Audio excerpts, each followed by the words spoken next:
Guadalupe Contreras y Angélica Rivera en 11 Noticias Matutino.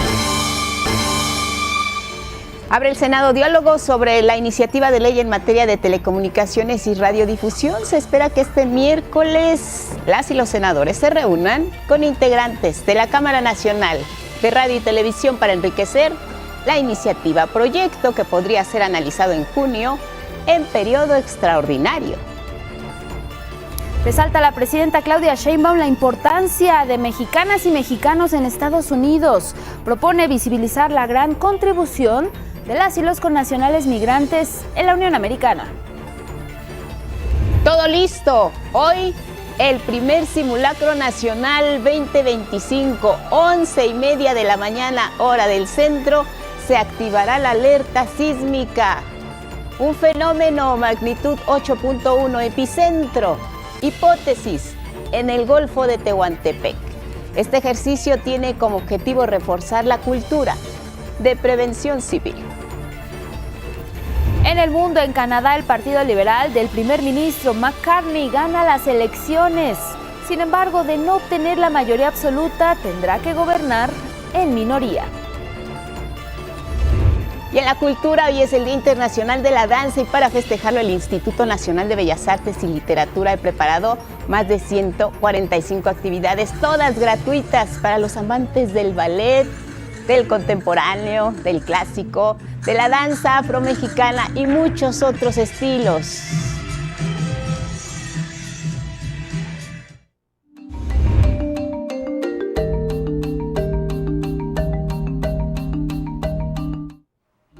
Osaka, Japón. Todo listo para la exposición universal que se llevará a cabo este 13 de abril y hasta el 13 de octubre del 2025. El tema principal de la feria, diseñando la sociedad del futuro para nuestras vidas. Los subtemas, salvar, empoderar y conectar vidas. Así se resalta esta idea de unidad. Son pabellones de 158 países los que participan, rodeados por la mayor estructura arquitectónica. Es madera. Es un imponente gran anillo de enormes armazones cuyo objetivo principal es promover el intercambio cultural y tecnológico. Se exhiben distintas innovaciones, avances científicos que así nos presentan una perspectiva del futuro. Además, se busca fortalecer las relaciones diplomáticas y comerciales, se impulsan alianzas estratégicas entre todas las naciones. La Feria de Osaka en Japón.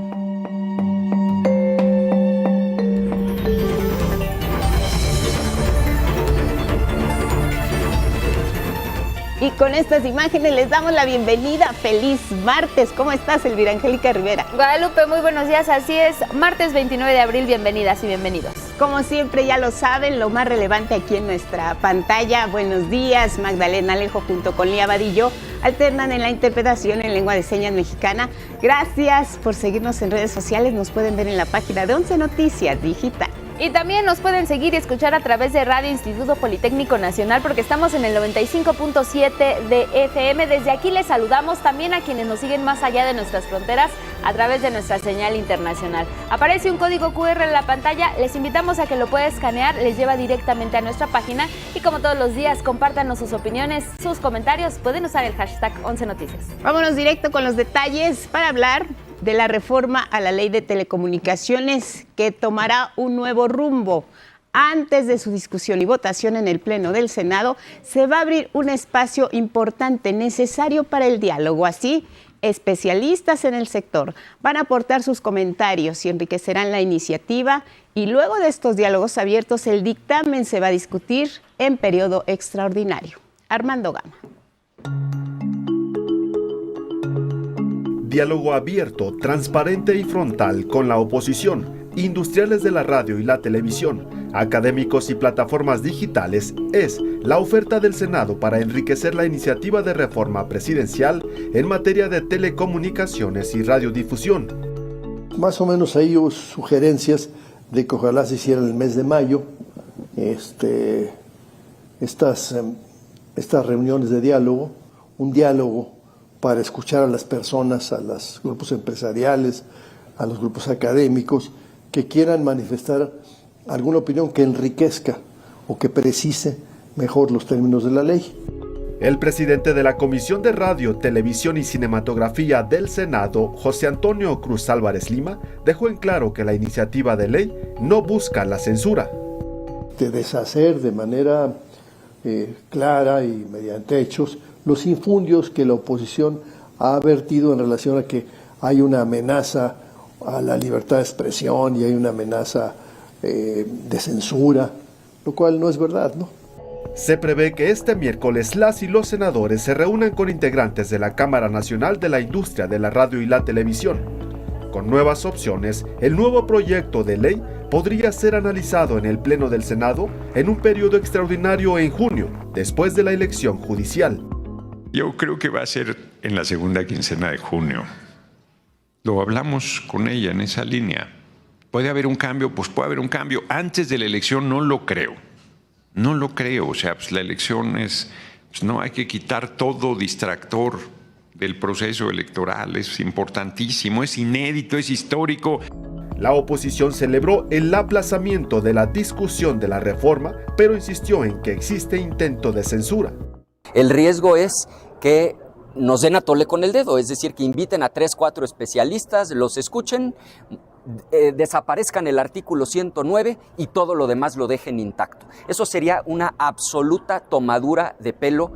Y precisamente esta mañana, la presidenta Claudia Sheinbaum aclaró una vez más que la iniciativa en telecomunicaciones no atenta contra la libertad de expresión.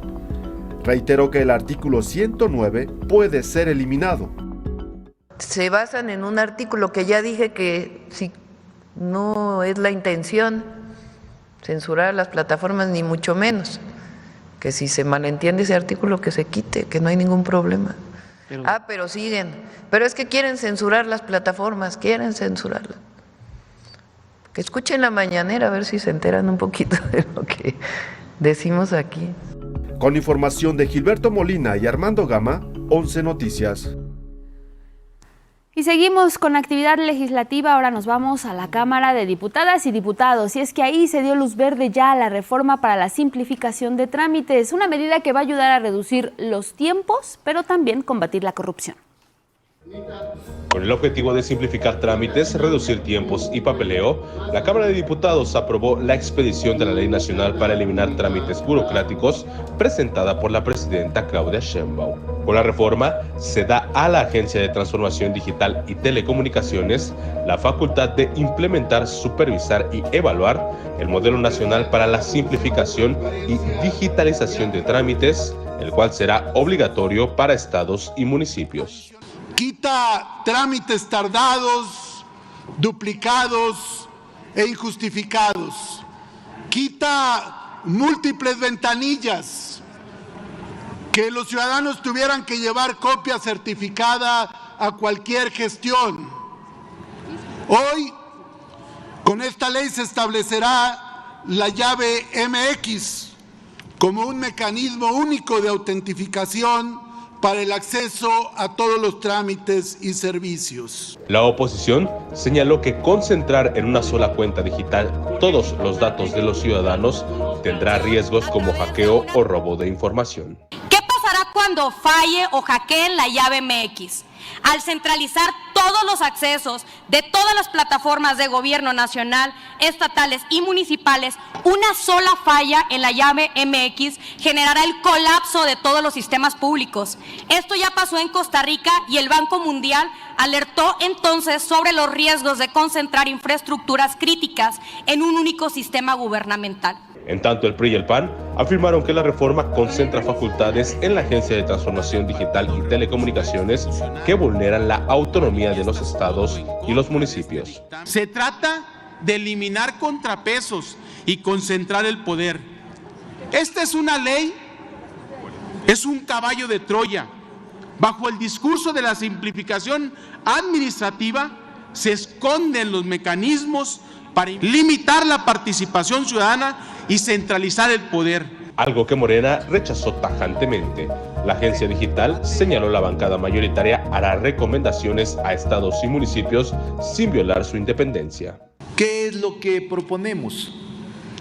En esencia, preservar el equilibrio de nuestro federalismo, proteger la certeza jurídica de los ciudadanos y garantizar que las atribuciones de la nueva Autoridad Nacional de Simplificación y Digitalización se ejerzan en el marco de la Constitución, respetando las competencias de los estados y los municipios.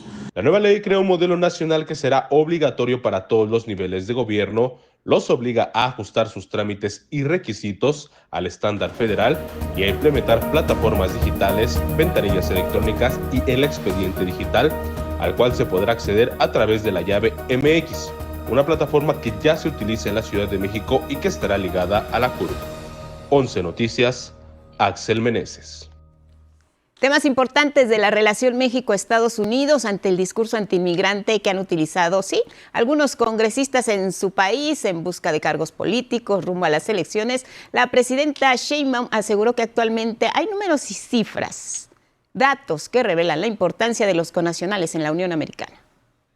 De los 38 millones que se estiman, hay quien habla de 40 millones, son 4 millones que no tienen documentos, pero la mayoría de ellos ya llevan muchísimos años en los Estados Unidos y contribuye. Se estima que 20% del ingreso de las y los mexicanos es enviado en remesas. ¿Qué significa? Que el 80% se queda en los Estados Unidos, en ahorro, en consumo, en pago de impuestos. También criticó a quienes están criminalizando la migración. Propone visibilizar la gran contribución de las personas migrantes y en específico, dijo la presidenta, de las y los mexicanos. La criminalización de los migrantes pues, es un tema esencialmente racista. Y lo que nosotros estamos planteando es, en todo caso, pues hay que platicar de esos 4 millones de indocumentados con el gobierno de Estados Unidos y también el reconocimiento de muchísimas familias mexicanas de primera, segunda, tercera, cuarta generación que están ahí y que contribuyen de manera muy importante. Y precisamente allá en Estados Unidos, el presidente Donald Trump firmó este lunes órdenes ejecutivas para endurecer su política antimigrante. La primera de ellas fue un decreto que ordena a funcionarios estatales y federales integrar una lista de ciudades santuario, que son aquellas que no apoyan al gobierno federal para arrestar a personas sin documentación. El objetivo de Donald Trump es identificar a esas ciudades y suspenderles la entrega de fondos generales. En caso de que persistan en mantener su carácter de ciudad santuario, la administración de Trump advierte que tomará medidas legales para poner fin a sus políticas. La segunda orden exige a los estados aumentar la participación de soldados para facilitar la detención de migrantes igualmente sin documentación. Y una tercera orden ejecutiva exige que los conductores de camiones de carga deban dominar el idioma inglés. Y bueno, lo que se trata ahora es de cambiar este panorama que hay acerca del tema de la migración. La directora de Latino Donor Collaborative Think Tank, Ana Teresa Ramírez, es una organización que está dedicada a cambiar precisamente esta visión de los latinos como parte de una sociedad estadounidense donde no aportan nada. Hay muchos mitos en torno a lo que es la presencia de los latinos en la Unión Americana y sobre todo también de nuestros paisanos que sabemos y escuchamos son parte fundamental de la economía del vecino país. Contribuyen con impuestos y son de los sectores que más trabajan. Los detalles.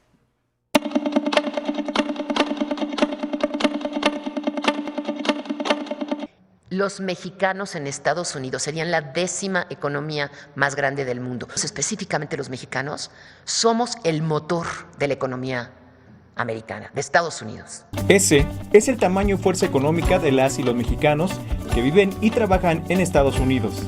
En la mañanera de este lunes, Ana Teresa Ramírez Valdés, directora general de Latino Donor Collaborative Think Tank, dio a conocer cifras que revelan la importancia del trabajo de nuestros compatriotas para la economía estadounidense. Solo el año pasado, el Producto Interno Bruto, únicamente de las y los mexicanos allá, representó $781 mil millones. Estos datos, dijo, desmienten mitos sobre las y los mexicanos que se encuentran en la Unión Americana. El primer mito es que los inmigrantes aumentan la criminalidad. No podría haber algo más erróneo.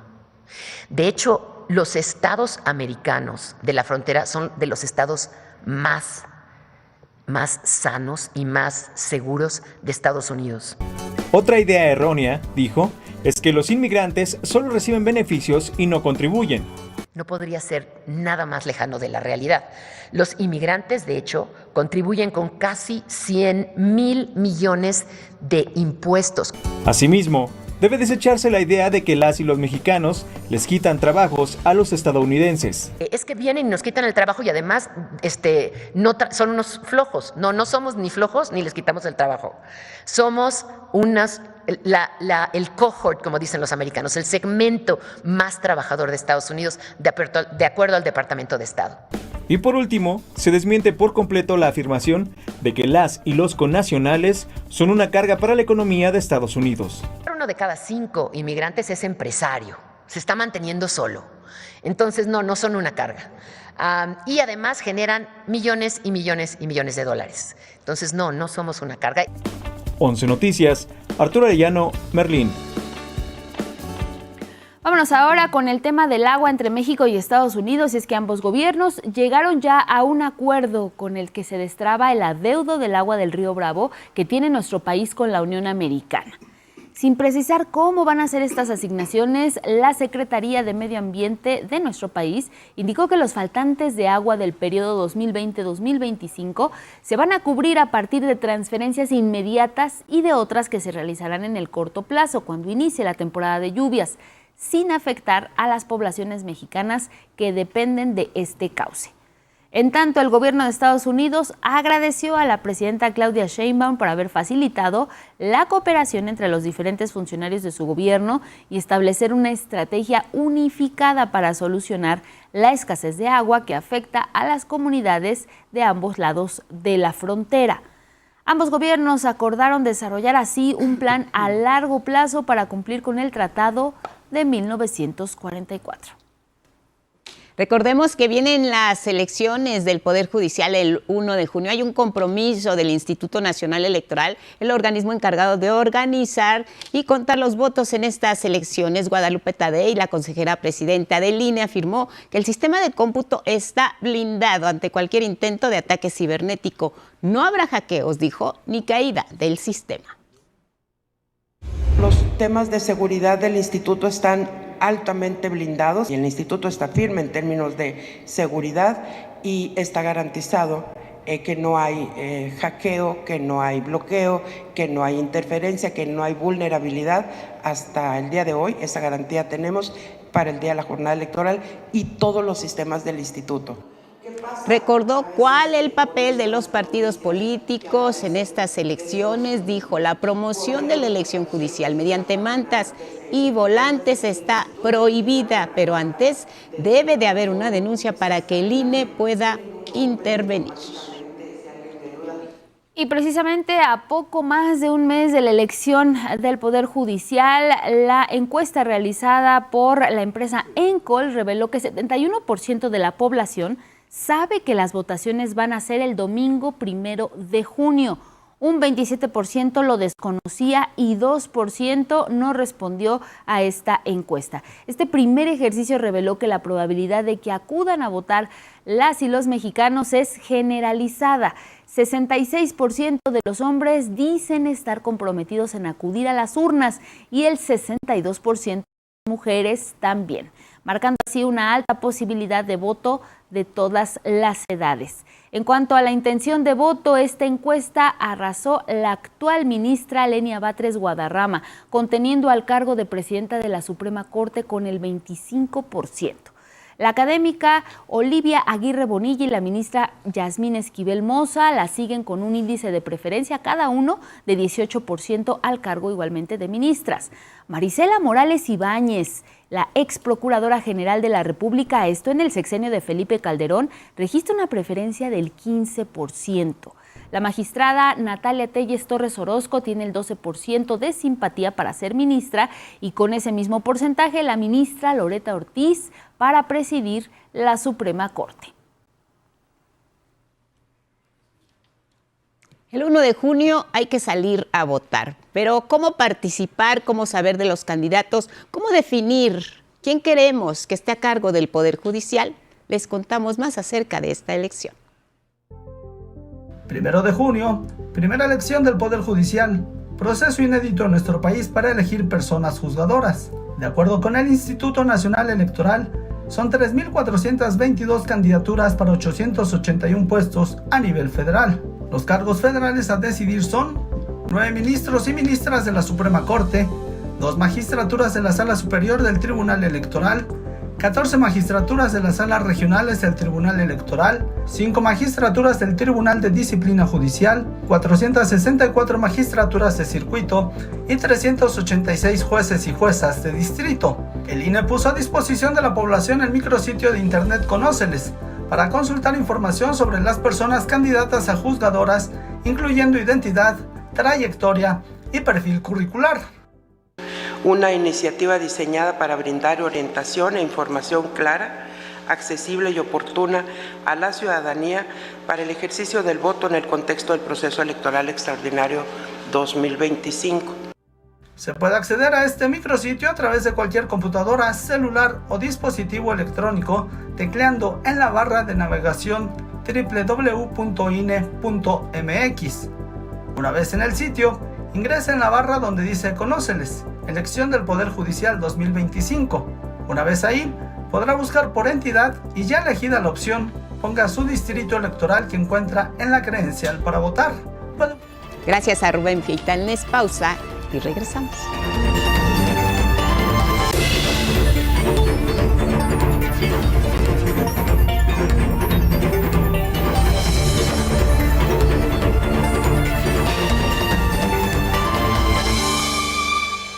Con 30 de la mañana, seguimos con más información en 11 Noticias que tiene que ver con la conferencia matutina, y es que ahí la presidenta Claudia Sheinbaum respondió de manera contundente a las declaraciones que hizo el expresidente Ernesto Zedillo, y es que en una entrevista que se publicó en la revista Nexos y también en Letras Libres, acusó a la presidenta Claudia Sheinbaum y al expresidente López Obrador de haber destruido la democracia en México y convertir al país en un estado policial.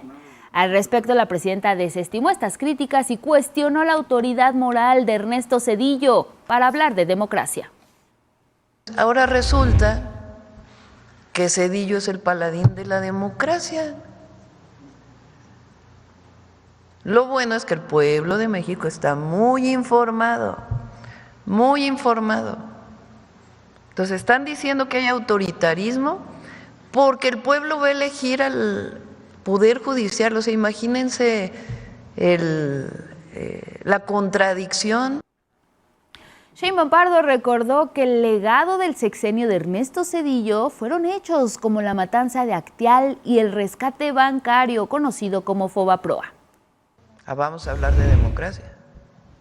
¿Por qué no hablamos del Fobaproa? Porque también es autoritarismo rescatar a unos cuantos, hacer deudas privadas como deudas públicas y dejar en el desamparo a millones de deudores en nuestro país, con una deuda que seguimos pagando las y los mexicanos. ¿Por qué no hablamos de la privatización de los ferrocarriles? Porque eso también es autoritarismo. ¿O a quién le consultó cuando privatizó los ferrocarriles? ¿Por qué no hablamos, hablando de democracia, de las masacres de Acteal, del Charco, del Bosque, de Aguas Blancas? La jefa del Ejecutivo también recordó que en 1995 Ernesto Zedillo promovió una serie de iniciativas para que mediante la figura de jubilación inmediata se pudieran separar de sus cargos a 26 ministras y ministros de la Corte y con ello reconfigurar a modo el máximo tribunal. ¿O por qué no hablamos de la desaparición de la Corte y la decisión a modo de una nueva Corte impuesta por él? Porque él propuso a cada ministro y ministra de la Corte, ministros, porque eran hombres, de aquella época. ¿O por qué no hablamos del Consejo de la Judicatura, que estaba dirigido por la misma persona, presidenta de la Corte? ¿O que eso no es autoritarismo? Consideró que la oposición ahora está recurriendo a voces del pasado, pues debido a la falta de credibilidad que tienen sus líderes actuales. Es que no tienen voceros ya con credibilidad. A ver, habla un Marco Cortés, habla un Anaya, habla un Alito de democracia, habla un Aguilar Camín, habla un Krause, pero ahora andan buscando voceros por otro lado porque ya no tienen credibilidad. Entonces, creen que Zedillo es un buen vocero. No, pues, imagínense. Entonces, el pueblo está muy consciente y nosotros tenemos claro lo que es la democracia. La democracia es el poder del pueblo. Otros asuntos, el Pleno de la Suprema Corte de Justicia se declaró impedido de cumplir con la sentencia de la Corte Interamericana de Derechos Humanos sobre la reparación del daño a 11 mujeres víctimas de abuso y tortura en San Salvador Atenco. Esto ocurrió en 2006. Sin embargo, se aprobó por unanimidad la propuesta de resolución del ministro Alberto Pérez Dayán, en la que se ordena a las autoridades responsables de la Procuración de Justicia concluir primero las investigaciones del caso para sancionar a los responsables.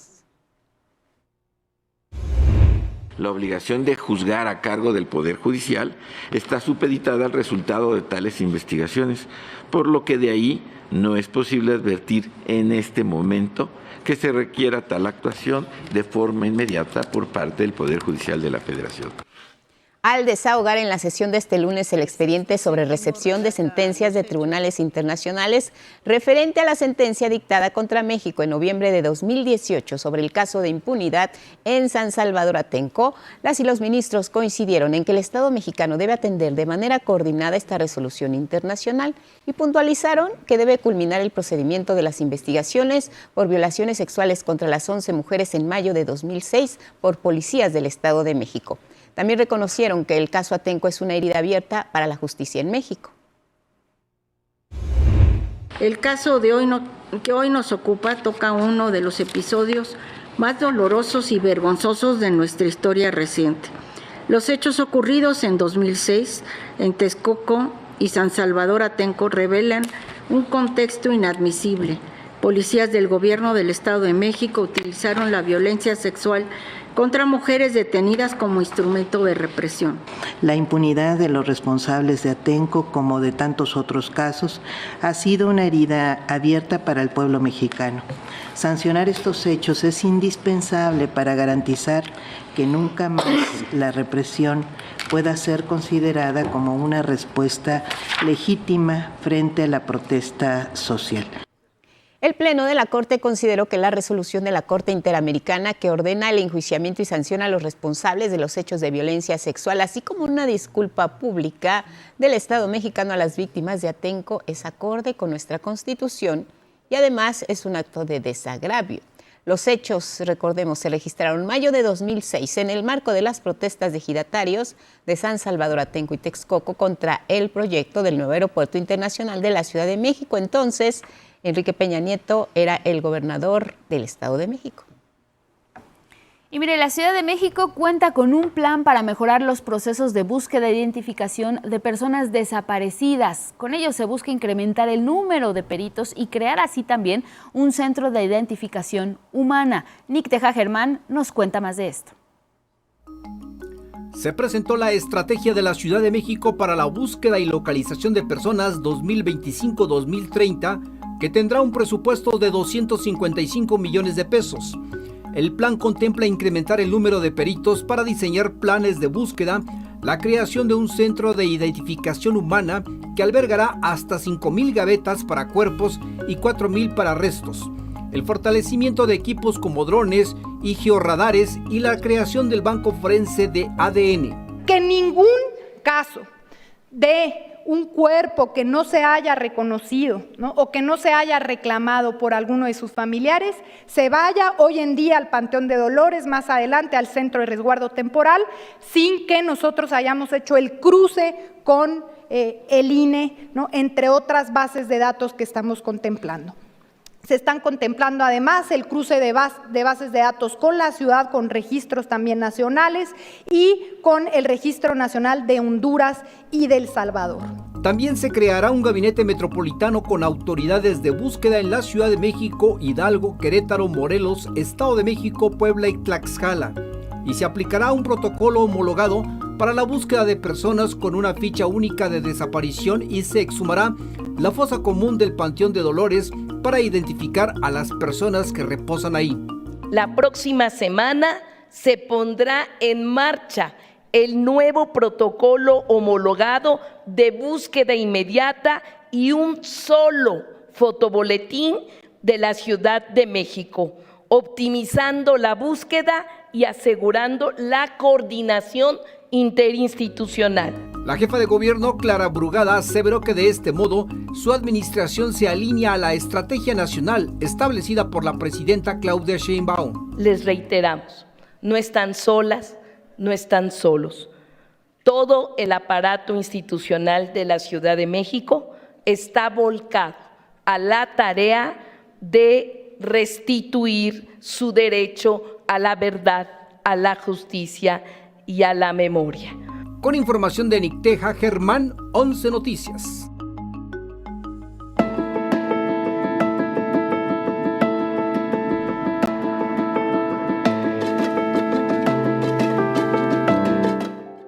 Vamos con el reporte del estado del tiempo. Carlos Guevara Casas. ¿Va a llover o no? Ya queremos un poco que refresque el clima. ¿Cómo estás? Buenos días. Buenos días, Lupita. Buenos días, Angie. Buenos días para usted. Y sí, en efecto, va a empezar a llover un poquito. Pero bueno, vamos a presentar el pronóstico del tiempo para este martes 2 de abril, donde seguirán un poco los vientos fuertes en el norte del país por el Frente Frío número 40 y su interacción con una línea seca y las corrientes de chorro polar y subtropical. Incluso el Servicio Meteorológico Nacional prevé condiciones para el desarrollo de torbellinos y tornados en el estado de Coahuila, el estado que tiene más tornados, más de este tipo de fenómenos en nuestro país. La buena noticia es que a partir de hoy, como ya mencionamos, las precipitaciones regresan al país, especialmente en el noreste, centro y sureste y también en el Valle de México. Todo esto por dos canales de baja presión y una entrada de humedad del Océano Pacífico y también del Golfo de México. A pesar de esto, bueno, pues el calor persistirá, especialmente en Jalisco, Colima, Michoacán, Guerrero, Oaxaca, Chiapas, Nuevo León, Estado de México y Morelos. Ya lo sabe, cuídese, lluvia y calor. En la Ciudad de México hoy termina esta onda de calor, pero se incrementarán los nublados con algo de probabilidad de lluvias por la tarde. Y ahora sí, vamos al pronóstico por regiones de nuestro país. Iniciamos en el sureste, donde sí esperamos fuertes aguaceros. Es en el sur de Chiapas, para Guerrero, Oaxaca y Veracruz. Se pronostican chubascos y descargas eléctricas. Aún así, el ambiente será muy caluroso, con temperaturas que pueden alcanzar incluso los 40 grados Celsius. Y en el norte, al igual que en el norte del país, también los vientos llegarán a 80 kilómetros por hora con tolvaneras en Chihuahua, Durango, Nuevo León y Tamaulipas, con posible formación de tornados y tal vez torbellinos en Coahuila, como le habíamos adelantado. Aquí en el centro volverá a llover y especialmente en Puebla, en Tlaxcala, Estado de México y en el sur de Hidalgo. Para la Ciudad de México esperamos algunas lluvias aisladas con posibles descargas eléctricas. El ambiente seguirá siendo cálido y caluroso como en días anteriores, y lo mismo que en el noroeste mexicano, los vientos soplarán del suroeste con rachas de hasta 50 kilómetros por hora y tolvaneras en Sonora. El oleaje oscilará entre 1 y 3 metros de altura en la costa oeste de la península de Baja California, es decir, en el Pacífico, y en el litoral de Sinaloa, en el Mar de Cortés. Vamos ahora a Yucatán, donde tendrán vientos del oriente con velocidades hasta de 50 kilómetros por hora. Las temperaturas oscilarán entre 35 y 40 grados con una sensación térmica, cuidado, de hasta 45 grados. Por favor, hidrátese, tome agua natural de forma abundante y utilice, por favor, siempre el protector solar. Y terminamos en el occidente del país, donde las mismas recomendaciones le damos a nuestros amigos de esta región en el occidente de México, ya que los termómetros también podrían alcanzar hasta los 40 grados entre las 2 y las 4 de la tarde, con una gran intensidad de irradiación solar. Cuídese mucho. Hasta aquí la información del estado del tiempo. Que tenga usted un cálido día sin importar el clima.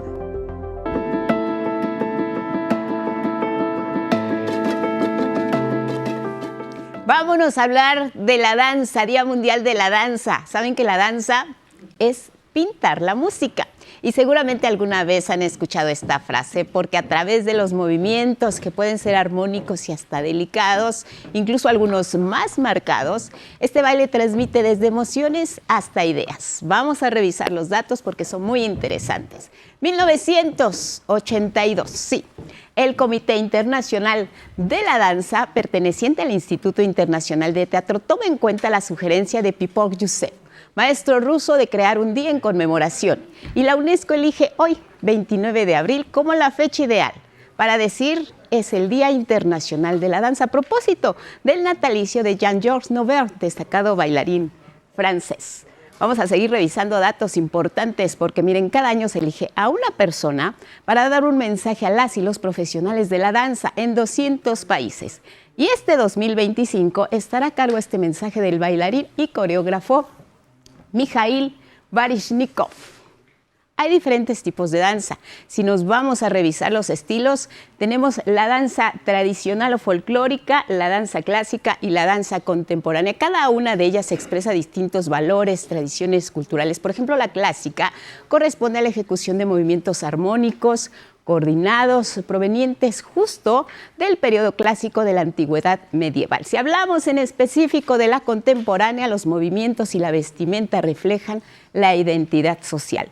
Otra información importante a conocer del Día Internacional de la Danza es, por ejemplo, sus orígenes prehistóricos. Hay evidencias, las primeras que provienen de pinturas rupestres en India, datan de hace 9.000 años y nos muestran los beneficios mentales, porque la danza aumenta la agilidad, pero también hay beneficios físicos, porque una hora de baile, saben que puede quemar entre 250 y 400 calorías, es como si corriéramos una larga distancia solo bailando. Pero también hay beneficios emocionales a través de la danza terapia, reconocida desde los años 40, que utiliza precisamente el movimiento como apoyo a la salud mental y emocional. También hay tratamientos, incluso a través de la danza, para abatir la depresión, la ansiedad y algunos trastornos postraumáticos. Pero vámonos a los récords también de la danza importantes. Un récord mundial. Sabemos que a través, por ejemplo, de la línea de conga, la más grande del mundo, se formó en 1988 en Miami con 119,000 personas, este baile que rompió récord. Pero hay otro, que es el baile más peligroso, se conoce como la tarantela. Se originó en Italia y se basa en la creencia de que este baile podría incluso curar la picadura venenosa de la tarántula. Respecto al ballet, hablemos del tutú, este instrumento mediante el cual las mujeres que están en el escenario y que fue introducido en 1832 en París, logran estas ejecuciones armónicas. Pero además, en la Guerra Fría, a través del ballet Bolshoi, se usó por parte de la Unión Soviética como un símbolo de orgullo nacional y una herramienta de soft power, y así proyectaron una imagen positiva de la Unión en el extranjero. Finalmente les comentamos, el 26 de julio es una fecha supersticiosa para las y los amantes de la danza. ¿Y a qué me refiero? A que en 1862 una bailarina de nombre Emma Libri muere al incendiarse su tutú, esta falda de tul que portaba. Hoy en día por ello se exige que la prenda se elabore con materiales no inflamables. Así el Día Internacional de la Danza. Hay que moverse, hay que disfrutar y hay que sentir a través del baile. Tenemos más.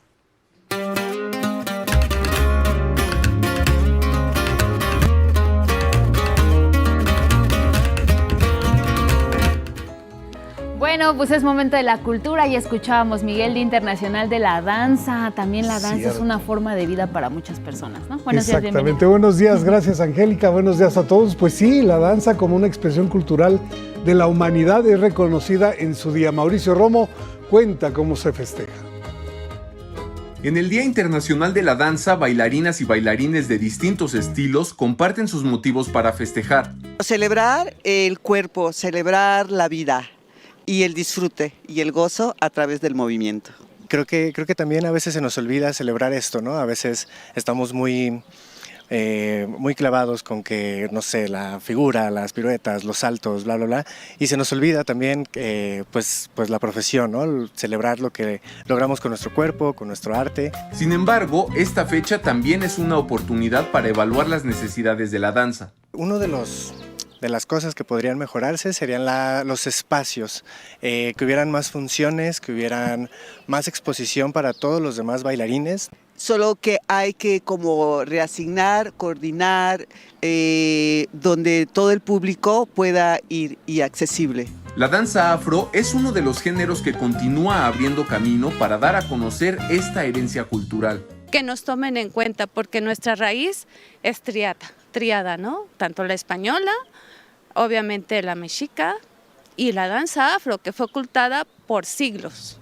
Este año, el mensaje corresponde al bailarín letón Mikhail Baryshnikov e incita a despertar la empatía desde la danza. El cuerpo habla por sí solo y que a través del conocimiento, del movimiento y las expresiones de los seres humanos podemos conocernos y comunicarnos. Es que el escenario no miente, entonces finalmente nosotros a través de nuestros sentimientos, de nuestra expresión, de nuestra interpretación, pues podemos tener empatía con la gente se puede ver reflejada en ciertos momentos. Este Día de la Danza se celebrará con actividades gratuitas en recintos como el Centro Cultural del Bosque y el Jardín Escénico. 11 Noticias, Mauricio Romo. Bueno, y justamente en este Día Internacional de la Danza, el Instituto Nacional de Bellas Artes y Literatura preparó una extensa jornada de actividades para que las personas amantes del ballet, del contemporáneo, del clásico, de la afromexicana y muchos otros estilos de danza puedan disfrutar de actividades gratuitas. Esta es una fiesta de la danza, el Día Internacional de la Danza es una fiesta, pero como se va a hacer este año es absolutamente inédito. Esta jornada será en los distintos espacios del Centro Cultural del Bosque y también se extiende al casi recién inaugurado Jardín Escénico, junto al Auditorio Nacional. Serán más de 145 actividades que se podrán disfrutar de 10 de la mañana a 8 de la noche. Con una programación desde la perspectiva curatorial de lo que hemos denominado las danzas pluriversales, subrayando, por un lado, la fuerza de las danzas que se producen hoy en nuestro país a través de la presencia de artistas de 20 estados de la República Mexicana. Bueno, y por 10ª ocasión llega a la Ciudad de México el espectáculo Shen Yun, basado en ancestrales historias de la antigua China. Son más de 20 cuadros escénicos que se caracterizan por la precisión armónica en la expresión dancística. Tratan de traer a estos tiempos esta otra creencia de los antiguos que decían que el arte en realidad, el objetivo del arte era conectar a los seres humanos con su mejor parte, con su parte divina. Estará del 1 al 4 de mayo en el Auditorio Nacional y del 6 al 10 de mayo en el Conjunto Santander de Artes Escénicas de Guadalajara.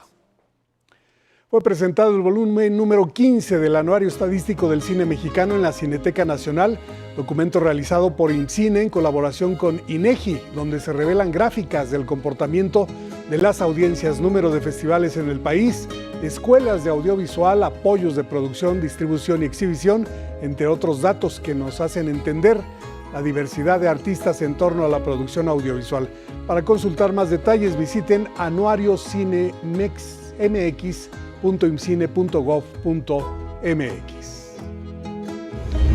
Bueno, en la librería Utópica se presentará el libro Anarquismo Jurídico de Carla Escoffi, con prólogo de Yasnaya Aguilar, publicación sobre las posturas anarcocapitalistas y el derecho. Y la cita es a las 18 horas en Felipe Carrillo Puerto número 60 en Coyoacán. Como parte de las actividades del Laboratorio Ética de las Máquinas del Centro de Cultura Digital, realizará el Club Máquinas que Cantan, espacio en el que podrán transformar un objeto en desuso en arte. Para conocer más detalles e inscribirse, visiten centroculturadigital.mx. Vámonos al libro del día, es Con las uñas llenas de tinta, de Corina Seltzman, coedición de Grano de Sala Instituto Mora. Este libro en voz de su autor. El libro es una exploración del papel de la imprenta en las luchas políticas del siglo XIX y comienza un poco antes de la independencia para entender cómo era el sistema de los impresos y la relación entre los talleres de imprenta con el gobierno virreinal, pero después explora cómo con la caída del régimen virreinal y con la llegada de nuevos conceptos como libertad de imprenta y la caída de la censura, cómo los espacios del taller mismo de la imprenta, donde se construyen los impresos, que son los panfletos, los periódicos, las hojas volantes, cómo estos espacios se convierten en parte o espacios cruciales, claves para las batallas políticas que se van a desarrollar a lo largo del siglo XIX. Creo que la aportación principal es de demostrar como el otro lado de la producción impresa. Bueno, y luego con el 11 avanzamos a la página 18 de Pronunciaré sus nombres, de Tamara Trotner, editado por Alfaguara. El X de hoy es de Ondina Lunar y dice: la contundencia de una despedida siempre nos hace temblar. Gracias por esta aportación, Ondina. Seguimos leyendo el poema del día. Hoy se cumplen 162 años del nacimiento y 92 años de la partida del poeta griego Constantino Kavafis. En su honor, el poema del día en el teatro, que en alguna parte dice: mientras contemplaba fascinado tu lánguida belleza, tu juventud lánguida, tu refinado atuendo, fantaseaba contigo y te me parecías tal y como de ti me contaron esta tarde. Quien lo solicite lo comparto completo por X, @MiguelD, solo la D, L.A. Cruz. Hasta aquí, Cultura. No te puedes ir, Miguel, sin que nos cuentes cómo te fue allá en León. Bueno, ya nos dabas tu reporte, pero aparte la gente, cómo te recibió, siempre te espera. Sí, querían ver si volvemos a hacer el club de lectura ya, con todo gusto lo haremos. Están padeciendo calor de 31 grados hacia arriba, o sea que todo el mundo pregunta: ¿y cómo va el clima? Sí, claro. Si no sales de un lugar con aire acondicionado está perfecto. Pero aún con eso le queda toda esta semana a la Feria Nacional del Libro, un cúmulo de actividades muy diverso hasta el próximo domingo. De verdad, si tienen tiempo, si han ido hasta León por zapatos, que no vayan para la actividad cultural, claro, sería un crimen. Definitivamente, ahí está la invitación. Muchas gracias, Miguel de la Cruz. Nos vemos mañana. Nos vemos mañana. Continuamos con más información. Se cumplieron 18 años de la despenalización del aborto en la Ciudad de México. Vamos a ver la primera parte de un trabajo especial sobre cómo se dio este logro y qué entidades aún están pendientes de sumarse a esta iniciativa.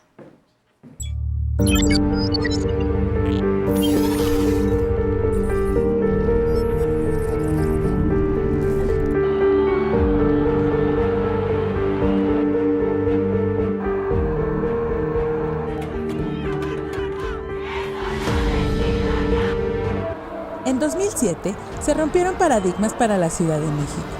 En mayo se perdió el pudor de admirar los cuerpos desnudos. 18,000 personas posaron en el Zócalo para el fotógrafo Spencer Tunick. 2 meses antes se dio la primera unión civil de 2 hombres bajo el amparo de la Ley de Sociedades de Convivencia, predecesora del matrimonio igualitario. El momento culminante fue en abril de ese 2007. El feminismo logró la despenalización de la interrupción del embarazo hasta las 12 semanas de gestación. La capital del país fue referente en todo México y América Latina. En el diario de mayor tirada de la Argentina, que es el diario Clarín, vimos un recuadrito chiquitito, un recuadro muy pequeñito, en letras rojas, que decía, lo busqué de nuevo para acordarme: se despenalizó el aborto en la capital de México. Y para nosotras, que estábamos empezando ese recorrido, fue pensar que era una utopía posible. A 18 años, ha quedado claro que despenalizar el aborto es un tema de salud pública, de maternidades elegidas y justicia social.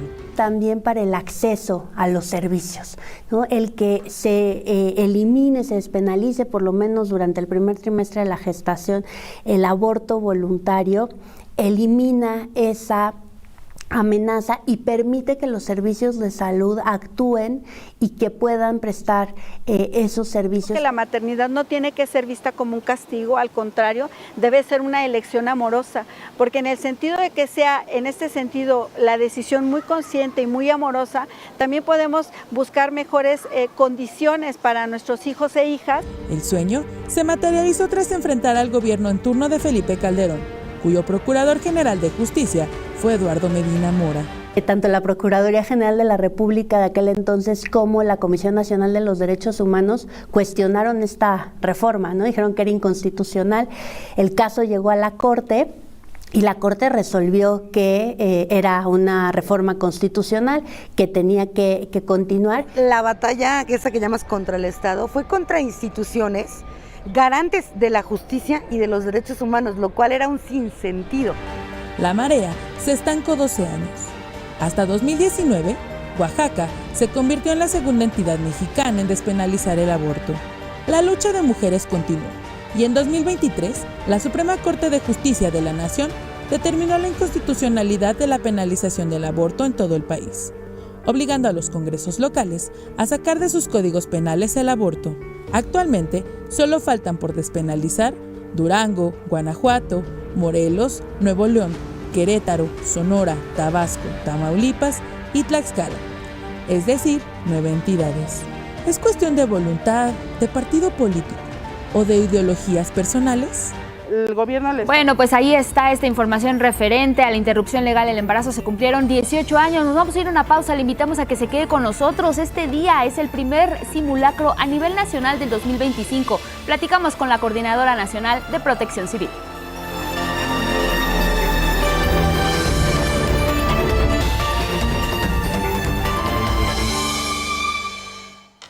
Bueno, pues queremos compartirles que hoy es un día muy importante porque sabemos que se realiza el primer simulacro nacional 2025. Hay que participar. Exacto, es muy importante que nos sumemos todos como sociedad en el lugar en el que nos encontremos, ya sea en nuestra casa, en la escuela o bien en el trabajo. Pero lo más importante es que conversamos con la Coordinadora Nacional de Protección Civil para hablar precisamente de esta situación. Laura Velázquez Alzúa. Les presentamos la entrevista, vamos a escucharla con atención para saber qué hacer en un día como hoy.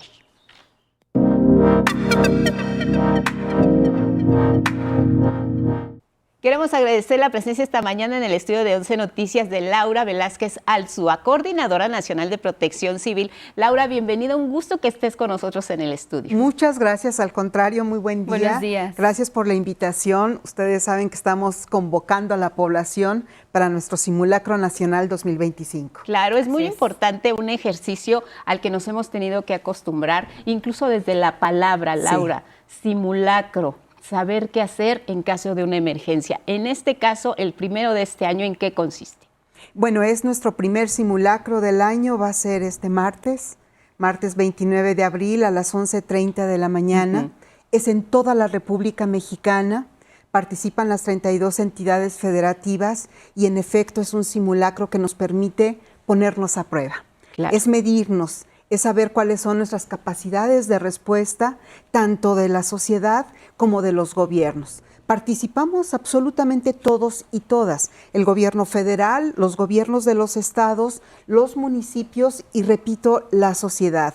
Es el ejercicio más importante en donde participa el mayor número de la población mexicana, es en estos simulacros. Cada año va siendo un ejercicio con una mayor participación. Qué bueno. En efecto, esto nos permite prepararnos ante cualquier eventualidad, ante cualquier emergencia que pudiéramos tener a lo largo y ancho de nuestro país. Bueno. Ahora bien, usted hablaba sobre un supuesto sismo, una magnitud específica, y también hablaba sobre la alerta sísmica.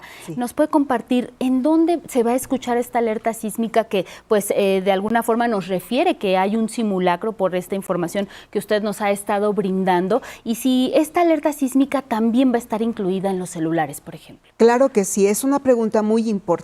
Para empezar, en un simulacro se tiene que trabajar una hipótesis. Hemos trabajado sobre una hipótesis de un sismo magnitud 8.1. Esto nos permite identificar incluso el epicentro, que ahora será en el Golfo de Tehuantepec. Recordar, es un simulacro. Este simulacro nos permite alertar vía los altavoces. Son más de 14,490 altavoces que están distribuidos en 11 estados. Si me lo permiten, menciono los estados donde va a sonar la alerta sísmica. Ciudad de México, Estado de México, Guerrero, Morelos, Puebla, Jalisco, Colima, Michoacán, Oaxaca, Tlaxcala y Chiapas. Son 11 entidades federativas en donde va a sonar la alerta sísmica. Ahora más, vamos a tener un agregado. Si estás en la Ciudad de México, si estamos en la Ciudad de México o en la zona conurbada, lo que va a sonar es tu celular. Esto es otra de las innovaciones que hemos impulsado por instrucciones de nuestra presidenta de México, la innovación, la tecnología. Seríamos el segundo país, somos ya el segundo país que utilizamos un alertamiento a través de la telefonía celular a las 11:30 de la mañana, de manera simultánea. Mientras todos estamos haciendo nuestro simulacro, quienes estemos en la Ciudad de México, va a sonar tu celular. Y va a decir ahí, va a haber un mensaje de texto que diga, esto es un simulacro. Y un sonido muy particular que ahora también nos tenemos que empezar a familiarizar. Esta importante innovación la vamos a aplicar en este momento, en este simulacro para Ciudad de México y zona conurbada. Pero nos estamos preparando para impulsarlo en toda la República Mexicana. Ahora quizá, Laura, haya quien se pregunte por qué solo en 11 entidades va a sonar la alerta sísmica, qué va a pasar en el resto de la República Mexicana, se van a incorporar de alguna manera distinta o cómo ellos van a poder realizar este ejercicio fundamental. Además de nuestro sistema de alerta sísmico que está ubicado en la zona del Pacífico, en todos los estados que colindan con nuestro Océano Pacífico, porque ahí es en donde tenemos el mayor riesgo, van a participar las televisoras, la radio, todos vamos a participar. Y en aquellos estados en donde no tengamos altavoces, será a través de la radio, la televisión o de altavoces que se tienen de manera muy particular en algunos municipios. También a esto hay que agregar algo. El simulacro será con la hipótesis de un sismo. Sin embargo, habrá algunos estados que elijan hacerlo bajo una hipótesis de huracán, por ejemplo. Sí, por supuesto. En las costas Cada uno, en las costas son 17 estados costeros que bien podrían hacerlo con hipótesis tan importante como de un huracán. Por ejemplo, también la Secretaría de la Marina va a hacer un simulacro de tsunami, también en las costas del Pacífico. Sí es un ejercicio que nos involucra al gobierno y al pueblo de México de una manera muy seria, muy comprometida y que nos pone a todos de una manera muy seria, repito, a participar. Nosotros nos lo estamos tomando muy en serio, estamos trabajando desde el gobierno federal con los estados y con los municipios y además somos varias entidades federativas involucradas en este simulacro nacional 2025 que será este martes 29 de abril a las 11:30 de la mañana. Coordinadora, a mí me gustaría regresarme un poquito a la parte de los celulares, porque ya usted decía, es particularmente para la Ciudad de México. ¿Se tiene que registrar el celular? ¿Es para todas las compañías? ¿Cómo tienen que esperar, digamos, los usuarios un mensaje que usted ya nos ha descrito, pero sin haberse registrado? ¿Es para todos? Y en ese mismo sentido es un ejercicio que ya se había puesto un poco a prueba el año anterior. ¿Qué mejoras hay para este año? Por supuesto, esa es la segunda prueba pública que realizamos. La anterior fue el pasado 19 de septiembre. Tuvimos una cobertura aproximada del 30-35% el 19 de septiembre. Seguros estamos de que para este simulacro la cobertura va a ser superior. Hemos estado haciendo diferentes pruebas sordas, le llamamos nosotros, son pruebas de gabinete con las concesionarias mexicanas más importantes, con todas las empresas telefónicas más importantes de toda la República Mexicana. No tienen ustedes que prender el celular o ponerlo en algún sistema o en alguna app, de ninguna manera. Es a través de las concesionarias que nosotros estamos ya conectados, el gobierno federal directamente, la Coordinación Nacional de Protección Civil, con todas las concesionarias por si hubiera una eventual emergencia. Está vinculado con todo el sistema de alertamiento para alertar a la población. Hemos decidido iniciar en hacer esta prueba el 29 de abril en la Ciudad de México, pero repito, este beneficio de alertar a través de un celular, que ahora todos y todas tenemos un celular, diferentes edades, hay niños y niñas que también tienen su celular, Todos tenemos uno y va a ser para todo el país. Va a ser para todo el país y no será exclusivo para sismos. Será también para poder alertar a la población sobre alguna otra emergencia que podamos tener en nuestro país. Ahora, el tema de la alerta sísmica, Laura, siempre causa pues temor, sí. Nos mueve recuerdos acerca de lo que significa para muchas familias el haberla escuchado y quizá enfrentar una situación difícil de un ser querido que perdió la vida en una situación, sobre todo en un sismo que nos han tocado pues muy difíciles aquí, en particular en la Ciudad de México. Va a ser ese mismo sonido de la alerta porque mucha gente no le gusta, no lo quiere, preferiría quizá otra cosa. ¿Por qué? Cuéntanos si se decidió así, ¿por qué? Sí vamos a tener los altavoces, les digo que son 14,491 en 11 estados y sí lo vamos a hacer. Entendemos que un simulacro simula lo que podría ser. Sí. En efecto, hay mucha población que no le gusta. Exacto. O se ponen muy sensibles ante este sonido, muy nerviosos. Lo que queremos es invitarlos a que lo vean con mucha serenidad, con mucha responsabilidad. Es una parte de la educación. Este es un momento educativo muy importante para la población y el gobierno.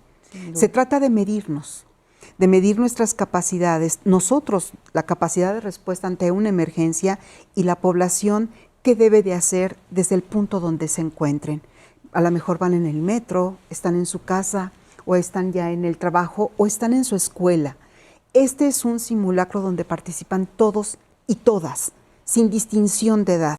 Si están en su escuela, van a participar, desde los pequeños que van en el kinder hasta las universidades. Si estás en tu domicilio o en tu trabajo o en la calle, si vas manejando, siempre habrá una reacción y es importante que este sonido que emiten los altavoces tengamos conciencia que es para alertar, no para alarmarnos. Es para alertar, para saber lo que tenemos que hacer. Claro. Ya sabemos, todos tenemos un protocolo, todos tenemos un programa. Si estamos en casa, ¿qué debemos de hacer? Cómo salir, o a lo mejor replegarnos, o a lo mejor es subirnos. Diferente. ¿Dónde resguardarnos? ¿Dónde resguardarnos? Aquí de lo que se trata es de prepararnos ante una eventual emergencia con mucha seriedad y compromiso como mexicanos y mexicanas. Claro. Y en ese mismo sentido, coordinadora, usted hablaba entre los objetivos y que ya también nos los ha expuesto, ¿no? De medirnos, de cómo el gobierno reacciona, pero también la población. Hablaba usted de un fortalecimiento de la autoprotección y la elaboración incluso de un plan familiar. ¿Por dónde empezar? Porque muchas veces, en efecto, pues nos puede agarrar este simulacro o incluso los sismos nos agarra en el transporte, nos agarra en el empleo, ¿no? En la escuela, en donde ya haya establecido un plan específico para las instituciones. Pero en el caso del domicilio, regularmente no hay un plan establecido. ¿Por dónde empezar para tener un plan familiar ante emergencias? Es muy importante que platiquemos en la familia. Es muy importante que platiquemos entre sí. Con todos los que vivimos en nuestro departamento, en nuestra casa, hacer una evaluación de acciones inmediatas. Si está sonando la alerta sísmica, ¿qué nos toca hacer? Ya sabemos que nuestros documentos los tenemos en un lugar cercano a la salida inmediata. Ya sabemos que a lo mejor a nuestro hijo mayor le toca ayudar al abuelito o a la abuelita y a lo mejor al papá lo que le toca es cerrar las llaves de gas, cerrar las llaves del agua y a lo mejor ayudar a nuestro abuelito.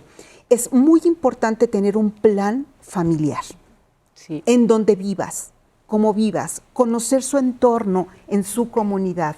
Es muy diferente vivir en un edificio de 20 niveles a vivir en un departamento de planta baja o en una comunidad donde tenemos a unos metros un arroyo, etcétera. Lo tenemos que trabajar. Esto nos permite actuar con mucha certeza para salvaguardar la vida de nuestros seres queridos.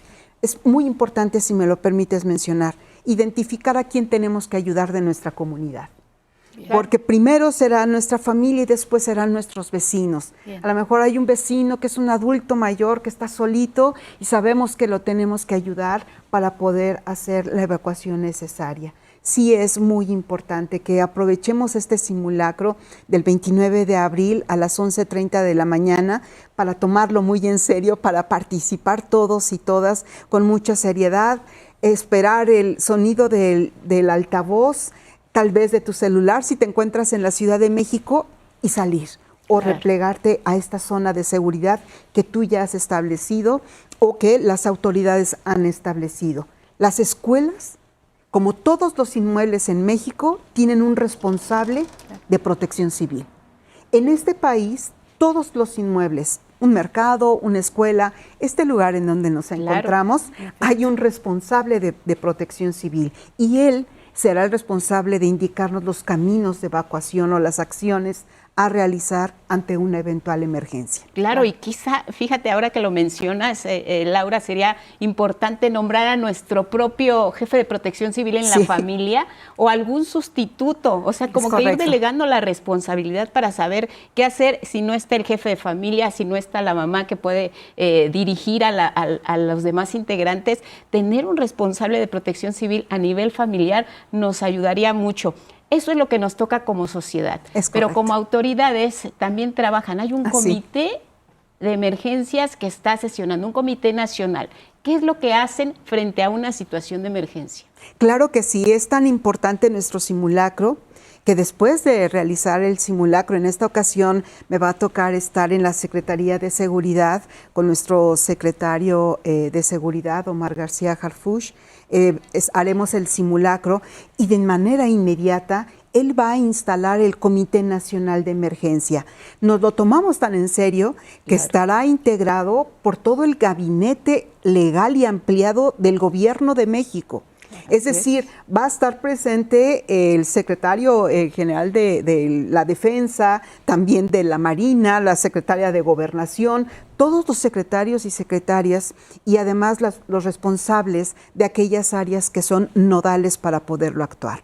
Ahí en este Comité Nacional de Emergencias sabemos y se va a dar a conocer cuál es el estado de fuerza, quiénes somos, cuántos somos. Además, hay un enlace directo con los 32 gobernadores y gobernadoras, en donde también van a dar parte de lo que sucedió en su simulacro. ¿Cuánta gente participó? ¿Cuántos elementos de seguridad participaron, tanto de la Defensa como de la Marina o Guardia Nacional? Sí es un movimiento muy, muy importante el que realizamos en el Gobierno de México para llevar a cabo este simulacro como se lo merece nuestra población, con seriedad, con datos. Ser un simulacro oficial nacional es algo muy importante para todos los mexicanos y mexicanas. A 40 años de este sismo lamentable de 1985, ¿qué tanto hemos avanzado en el país en materia de protección civil y de prevención de desastres? Muchas gracias. Gracias por la pregunta porque es muy importante. Hemos avanzado mucho. Nunca antes había sido tan importante trabajar sobre la prevención, que es nuestra fuerza. La prevención es la fuerza de México. Y prepararnos para tener mayor educación sobre la prevención y en materia de cultura de la protección civil es ahora un tema obligado en nuestra casa, pero principalmente en las escuelas. A nivel educativo ha sido un tema muy importante para identificar los riesgos de nuestra población, donde vivimos, donde trabajamos o estudiamos, y además cómo podemos mitigar esos riesgos. Nunca antes habíamos recorrido tanto nuestro país como lo hemos hecho en los últimos años. En el anterior gobierno, con el licenciado Andrés Manuel López Obrador y ahora con la doctora Claudia Sheinbaum y por sus instrucciones, viajamos todo el año. Trabajamos de la mano con los gobernadores y gobernadoras. Vemos los el Atlas Nacional de Riesgo, pero también sus atlas estatales. Tenemos ubicados cuáles son las zonas inundables, tenemos ubicados cuáles son las zonas donde hay posibles deslizamiento de laderas, cuál es la zona sísmica, vemos también volcanes, los huracanes, todos los temas naturales. Nos compete a la Coordinación Nacional de Protección Civil avisar, ser parte de la educación diaria de la protección civil. Nosotros tenemos que trabajarlo y hoy más que nunca la población está más familiarizada con el tema de prevención, que eso es, repito, nuestra fuerza. Evidentemente estar preparados como gobierno para atender una emergencia. Las emergencias van a llegar. Va a llegar en cualquier momento un fenómeno natural y vamos a estar preparados. Eso es lo importante que nosotros queremos transmitirle a la población. El gobierno de México está preparado. Hemos estudiado y trabajamos día a día sin parar para poder participar con la gente. Involucrar a la población en la protección misma es la protección civil. Claro. Eso es donde nos incluye a todos y a todas. Sí, sin la ciudadanía, un simulacro, un programa de prevención, de protección civil, no funcionaría. Hay que estar a las 11:30 todos muy listos este martes para participar. No lo echemos en saco roto, aunque sea un simulacro. Es muy importante porque, como dices, nuestro país ya está diagnosticado sobre los riesgos que se enfrentan y ahora lo que necesitamos es seguir cultivando esta cultura que nos ha costado muchísimo. Así es, los invitamos a participar.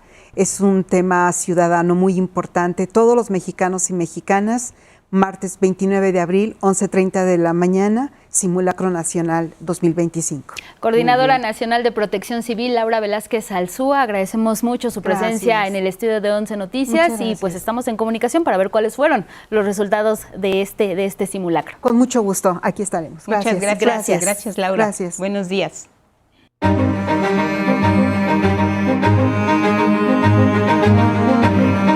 Ahí está, 11:30 de la mañana, el primer simulacro nacional. Y vámonos a otros asuntos y nos vamos hasta Baja California. Allá está nuestra compañera Gabriela Jiménez en Ensenada. Gaby, estás ahí muy pendiente del tianguis turístico. Ya arrancó, ya fue la inauguración. Cuéntanos todos los detalles. Estuvieron muchos gobernadores y gobernadoras y también secretarias y secretarios de Estado. Adelante, buenos días. Muy buenos días, Angie, Lupita, un gusto saludarlas, como bien dices, desde Ensenada.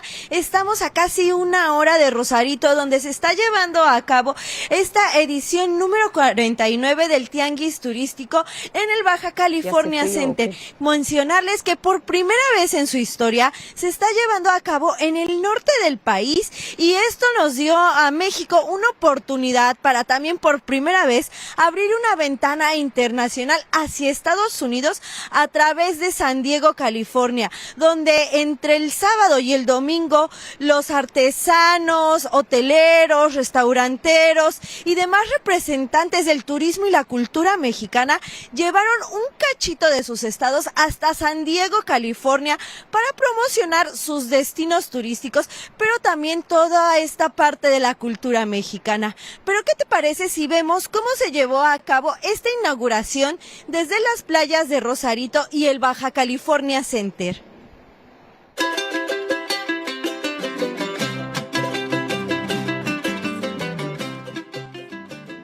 Por primera vez en su historia, la fiesta turística más grande de Latinoamérica atraviesa fronteras. En su edición 49, el Tianguis Turístico de México se lleva a cabo en Baja California y simultáneamente abrió una ventana con Estados Unidos en San Diego, California. 3,216 expositores de 1,259 empresas, 1,700 compradores de 1,154 empresas, 75,000 citas de negocios y vamos por más, y 44 países presentes. Una afluencia diaria de 10,000 personas y una derrama económica de más de 1,350 millones de pesos. Claro, estuvimos en San Diego 26 y 27 en la Ventana México con nuestros artesanos, con nuestro folclore padrísimo. Trajimos música en vivo desde Veracruz, jaranas, zarpas y por supuesto que bailarines de jarocho. Es importantísimo, ya ves, recordemos que Estados Unidos es el principal emisor de turistas que llegan a nuestro país, ¿no? Y obviamente la entrada hacia Tijuana pues es una de las fronteras más importantes del país. Durante la inauguración en Rosarito, las comunidades indígenas yumanas dieron el banderazo de salida al turismo comunitario, modelo económico que impulsará a los pueblos originarios como principal atractivo turístico. Somos culturas vivas que caminan con dignidad y orgullo de lo que somos. Esperamos que este evento sea un puente en el entendimiento del respeto y diálogo entre el pueblo y gobierno. Lo primero es que estamos dando el banderazo de salida a la Política Nacional de Turismo Comunitario. Queremos que las comunidades indígenas y campesinas se inserten en la gran cadena de valor del turismo y que también sean protagonistas de esta industria. En el último año, crecieron en un 8% las visitas internacionales a nuestro país, colocando a México como el 6º destino turístico más visitado del mundo. Desde Baja California, el lugar donde inicia la patria, los 32 estados de la República demuestran por qué la riqueza natural y cultural de México nos convierte en un destino único. Porque hoy Veracruz está de moda y arriba y arriba, y ahí arriba y arriba y arriba iré. Yo no soy marinero, yo no soy marinero, por ti seré, por ti seré, por ti seré. Veracruz está de moda. Y es que México se puede explotar de muchas maneras a nivel turístico porque tenemos todo tipo de climas, todo tipo de playas, las playas hermosas, lugares hermosos.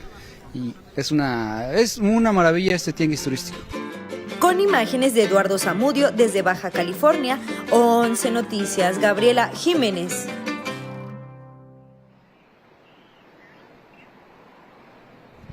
Y bueno, así es como se llevó a cabo esta inauguración y primer día que, bueno, prácticamente se llevaron la mañana y parte de la tarde en afinar detalles para la inauguración que se llevó alrededor de las 4, pasando las 4:30 de la tarde, y ya el día de hoy, en el segundo día del tianguis turístico, ya estaremos viendo ahora sí, con todo su esplendor a la cultura mexicana, con bailables, muestras gastronómicas, conferencias y por supuesto los stands de los 32 estados de la República desde el Baja California Center. Lupita, Angie.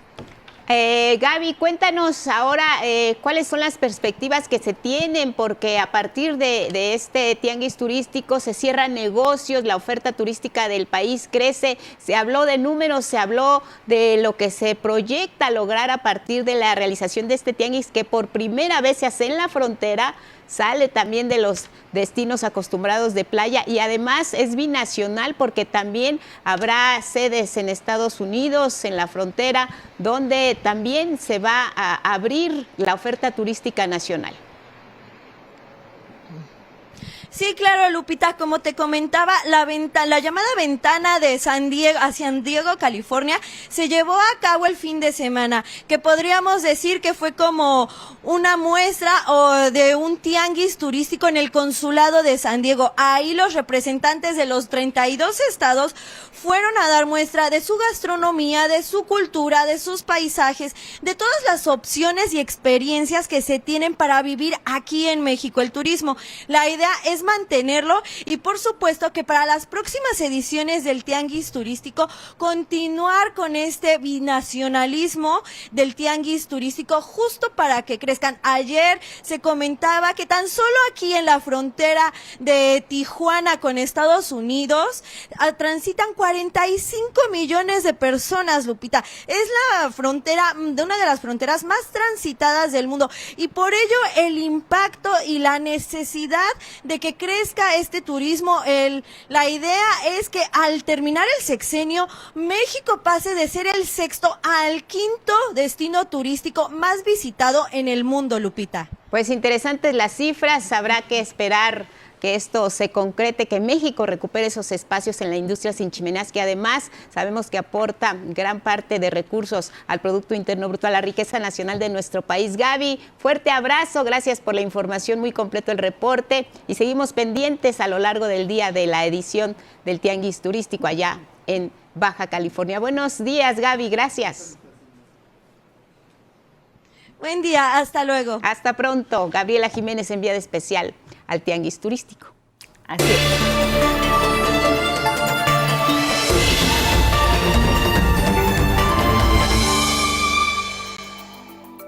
Y bueno, pues desde Baja California nos vamos ahora con ciencia. Así es, seguimos aquí en el estudio con la ciencia y la tecnología. Carlos Guevara, buenos días, bienvenido. Buenos días. Buenos días de nuevo. Sí, desde Baja California, pues nos vamos al espacio y más allá, porque hace unas horas la astrónoma Beasley Burkhardt de la Universidad Rogers en Estados Unidos, a cargo de un amplio equipo de investigadores, dio a conocer la existencia de una nube de hidrógeno en las cercanías de nuestro sistema solar. invisible hasta ahora esta nube. Vamos a ver de qué se trata. Al contrario de otros elementos químicos más grandes y pesados, el hidrógeno, por su estructura simple de un solo protón, electrón y neutrón, se formó en las primeras etapas del universo, por lo que es el elemento más abundante en la naturaleza. Su acumulación genera grandes nubes en el espacio que se detectan con telescopios de luz infrarroja o de ondas de radio. Sin embargo, en esta ocasión por primera vez se observó en el ultravioleta lejano. Estas acumulaciones suelen considerarse el inicio de un ciclo en el que se forman las estrellas. En efecto, las nubes estelares son incubadoras de estrellas. Esta, mucho menos densa, se mantuvo oculta a las observaciones tradicionales.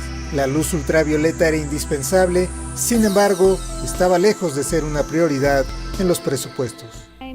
Tal vez a nadie le gusta la radiación interestelar, o como a todos les gustan los objetos transitorios, a todos les gustan los exoplanetas. Esas cosas son geniales, pero ¿qué pasa con el H2?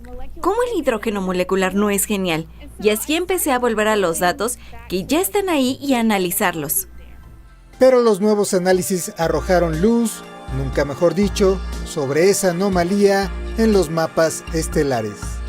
Al revisarlos, lo que vieron fue literalmente una nube fluorescente con forma de media luna que abarcaba el equivalente a 40 lunas en la esfera celeste y con una masa calculada en 3.400 la del Sol. Y aunque en términos astronómicos está a tiro de piedra, en realidad se encuentra a 300 años luz de nosotros. Dado que estas nubes suelen dispersarse y desaparecer, los investigadores calcularon que duraría unos 6 millones de años más. Suficiente tiempo para poder estudiarla o quizá visitarla.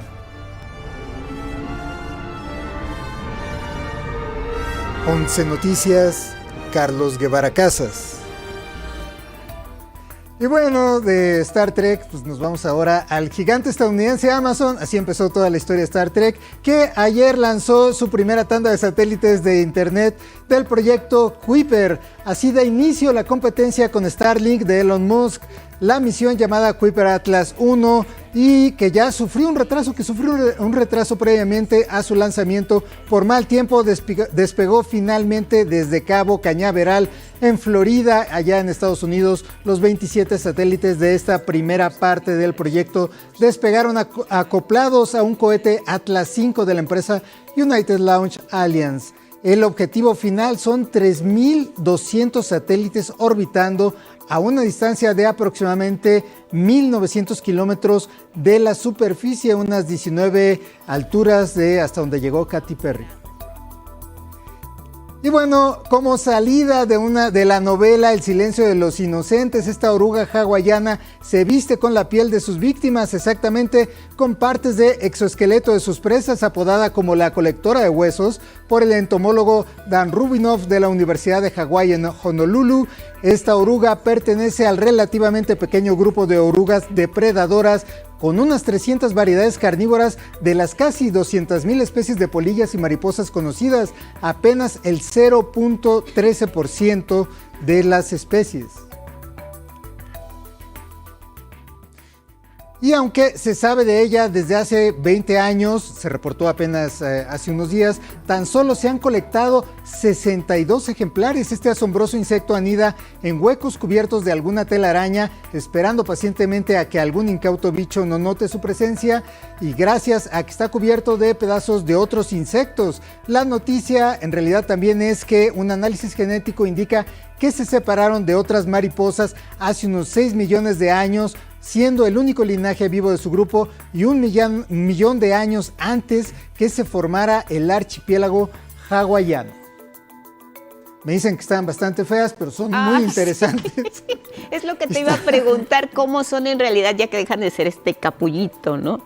Vimos por ahí una imagen previa donde se ve como son polillas, o sea, el adulto es una polilla, que tampoco es que mejore mucho en su imagen, está bastante feíta también, pero forma parte de un género de polillas que son exclusivas de Hawái, de las islas hawaianas. Estas solo se ha encontrado en una isla. Ahí está, mira. Ahí están. No están feas. comparado como eran de chiquitos, digamos que sí mejoraron, a veces nos pasa así, mejora uno con la edad, tampoco es que mejore demasiado, ¿no? Pero lo más interesante es que siendo oruga, uno piensa que las orugas son, en general, las mariposas, todos los lepidópteros, son fundamentalmente herbívoros, ¿no? Y nectívoros. Entonces, encontrar una que es carnívora es bastante... ¿Qué es nectívoros? Nectívoros que se alimentan de néctar, como la casi totalidad de las mariposas, como la mayoría de los murciélagos, que se alimentan únicamente de néctar, y por supuesto los colibríes. Y entonces por eso hacías alusión al inicio del Silencio de los Inocentes, que solo te faltó ahí tu pequeño puente de Goodbye Horses. Goodbye Horses. Entonces sí. se alimentan o se ponen la piel de otras presas. Se ponen pedacitos de exoesqueleto, que sería el equivalente a la piel de los mamíferos, se lo ponen encima y lo usan como camuflaje, ¿no? Entonces están ahí atrás de las telarañas de otras arañas que no les hacen nada, y cuando cae alguna presa ahí, ellas van y se los comen. Y además de los restos todavía se los ponen encima, ¿no? Sí, un poco como el Silencio de los Inocentes, donde hay un personaje que evidentemente hace algo parecido, ¿no? De hecho, la nota la titulamos Goodbye Horses. Eso no se ve a cuadro, pero así la llamamos. Ya lo compartiste. Muchas gracias. Puente de la música. Sí, es cierto. Angie lo tenía muy presente, ya estaba ahí. Es cierto. El dato. Gracias. Gracias, Carlos. Gracias, Carlos. Mañana. Te vemos mañana. Y ahora, como parte de nuestro noticiario, tenemos más información desde Palacio Nacional. Regresamos al estudio de 11 Noticias únicamente para agradecerle que nos haya acompañado a través de Radio IPN y a través de todas nuestras redes sociales. Nos vamos, Guadalupe. Nos vamos, hasta mañana. Buenos días.